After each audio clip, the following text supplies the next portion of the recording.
Ceci est un livre audio autogénéré par Google. Côte d'Ivoire, traquenard électoral. Copyright L'Harmattan, 2011. 5 à 7 rue de l'École Polytechnique, 75 005 Paris. http://www.librairieharmattan.com. Diffusion.harmattan@wanadoo.fr. harmattan@wanadoo.fr. ISBN 978 2 296 55 688 1. EAN 9 782 296 556 881. Charles Blé Goudet. Côte d'Ivoire, traquenard électoral. L'Harmattan. Dédicace à toutes les victimes de la crise ivoirienne. À vous, les enfants nés pendant la guerre, je vous souhaite de grandir dans un pays en paix. Aux réfugiés et aux déplacés de cette crise, un jour il fera jour. À tous ceux qui, parce qu'humiliés, blessés, spoliés, ruminent une vengeance, je vous invite à cultiver l'amour là où on vous a servi la haine, car la plus belle vengeance c'est le pardon. Remerciements. À toutes les personnes qui m'ont soutenu de près ou de loin dans la réalisation de cette œuvre, veuillez recevoir à travers ces lignes l'expression de ma gratitude. Introduction. Les faits. Dire les faits. Nommer les faits. Raconter, l'énoncer les faits, exposer leur déroulement, dévoiler leur cause. Témoin vivant et acteur de l'histoire présente de mon pays, la Côte d'Ivoire, laisser parler les faits tels que je les ai vus et vécus. Fixer, graver ce qui s'est réellement passé dans la mémoire collective et contribuer ainsi à l'écriture de notre histoire. Écrire nous-mêmes notre histoire, non pas pour figer notre passé ou pour être honoré, reconnu, applaudi par tel ou tel, mais pour dire la vérité. Écrire tout simplement pour combattre la falsification de notre histoire, écrire pour ouvrir l'avenir. Car l'enjeu est bien celui-là pour notre génération, trouver la force et l'intelligence pour réouvrir les portes de l'avenir. La force, il nous incombe de la posséder car c'est elle qui nourrit l'élan qui porte vers la verticalité, cet élan qui aide à affronter la douleur et le malheur sans tomber dans la désespérance. Rien de grand ne peut se construire sans la force, sans une certaine force morale, sans courage, persévérance, lucidité et intelligence. C'est l'intelligence, cette vive et exigeante interpellation, qui permet de transcender l'émotion au nom d'un intérêt supérieur, au nom de l'intérêt supérieur de la nation. Un jour, la postérité saura sans doute reconnaître le mérite de tous et de chacun.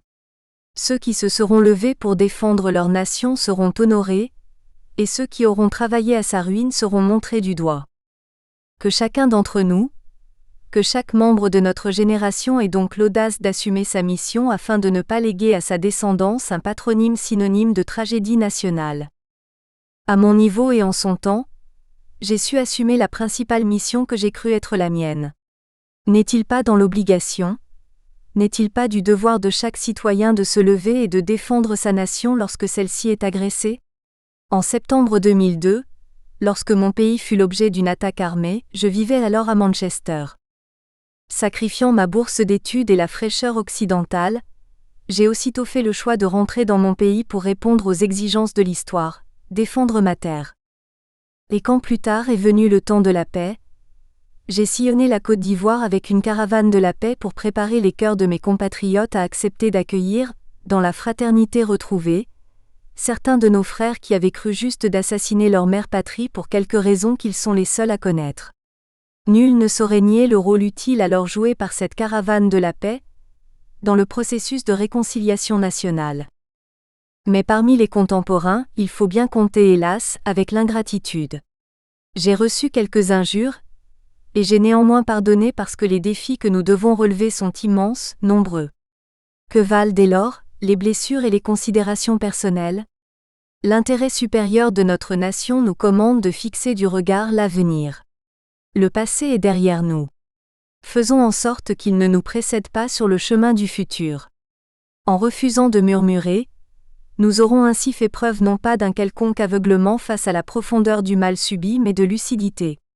La force d'un grand peuple réside dans son refus de faire le jeu de ceux qui veulent l'éteindre.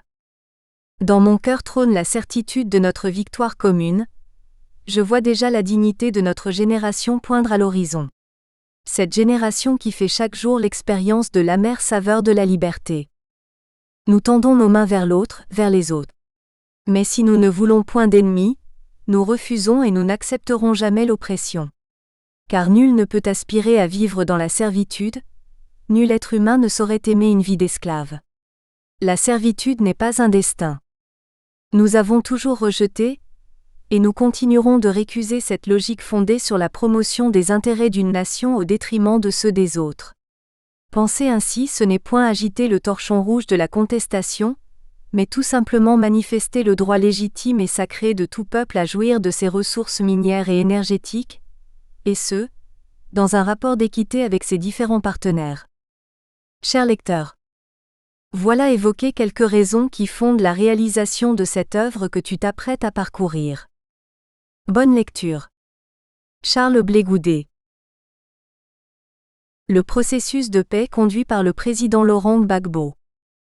Dans la nuit du 18 au 19 septembre 2002, une rébellion venue du nord de la Côte d'Ivoire, dirigée par des militaires formés, entraînés et armés au Burkina Faso, attaque le pays d'Houphouët-Boigny à la surprise générale. En effet, rien ne présageait d'une telle agression, encore moins d'une guerre.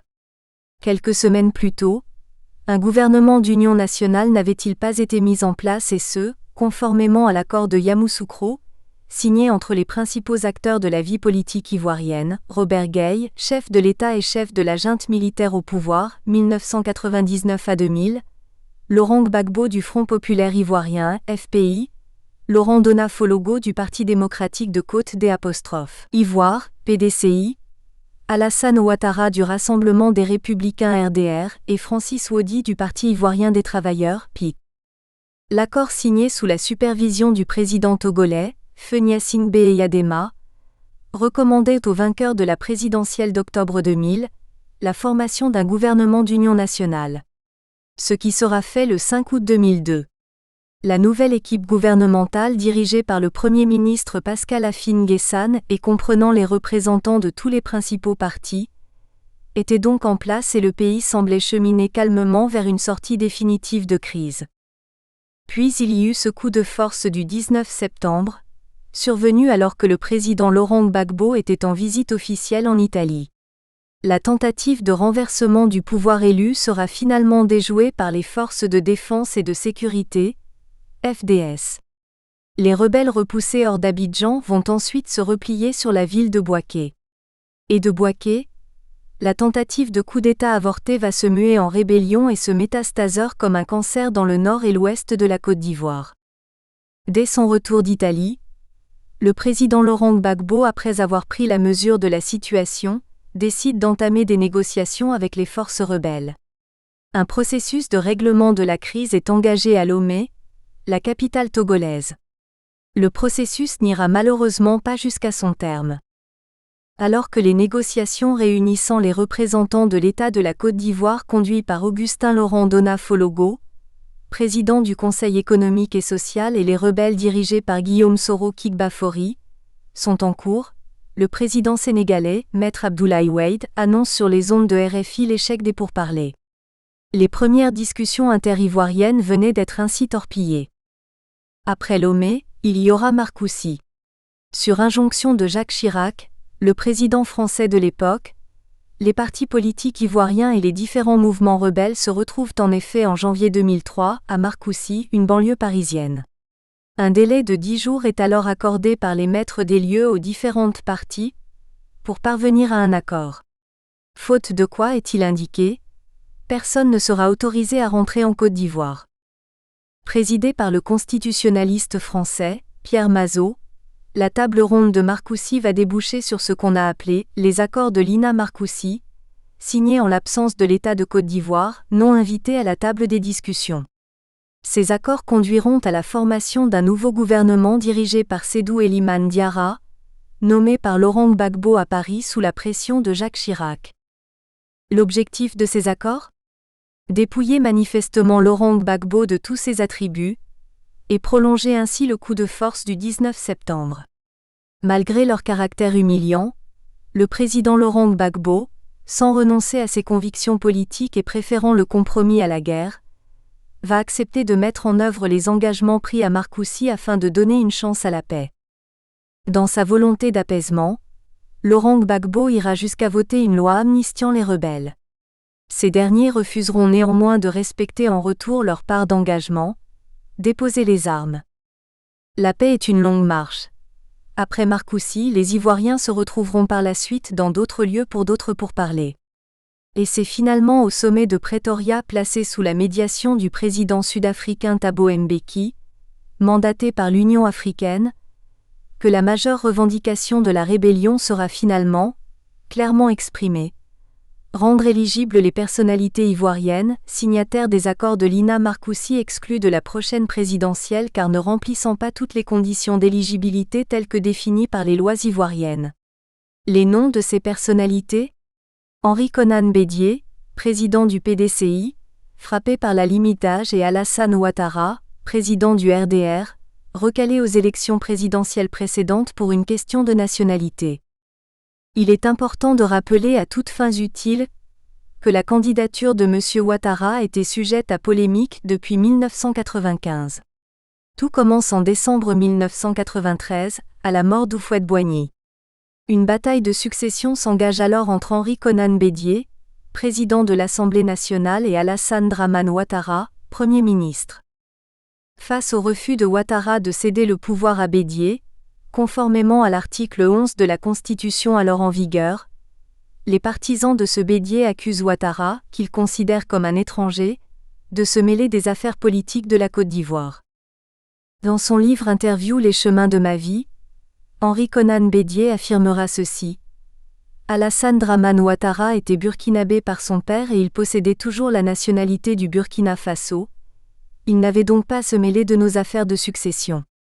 Bédié, père du concept de l'ivoirité, n'hésitera d'ailleurs pas à délivrer un mandat d'arrêt international pour fraude sur la nationalité contre Ouattara qui deviendra plus tard son allié.